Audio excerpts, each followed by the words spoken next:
As April approaches, vanoziva kuti aiwa ndo mwedzi vanocelebrate their own independence. Panguva ino itiona kuti aiwa vakomana moza kuti vakafaiwa from the ruling party vakaita sana Goodwin Gomwe vouya panapa vachichema vachiti aiwa tosvinura zvedu tiona kuti we are celebrating the 45th our independence, but the current state yenyika panguva ino inoita as if vanhu vasina freedom. So ndapenda mashuka mudanyiro panapa don't subscribe or like or turn the bell icon. Anoposta this picture amuriona kanzi Zimbabwe independence devolve and develop together towards vision 2030 amurikuona iya kanzi 45 obudanyora panapa achiti independence inofanira kunge ine mufaro kwete independence vanhu vachitambura.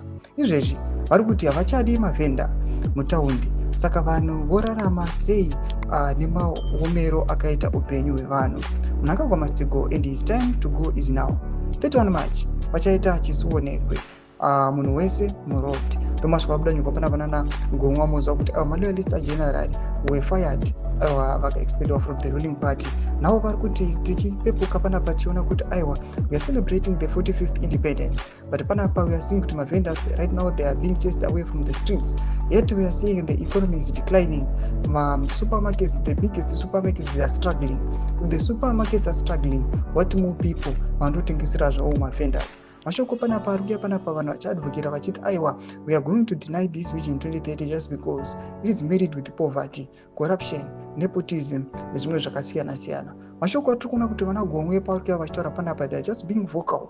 Varikuya panapa vachitaura pamusoro pe the 31st March protest demonstration yamuri kuziva kuti iri kutogwa pasocial media nevakomana vari kuda kustopa the anti 2030 vachiti aiwa we want to stop it this propaganda 2030.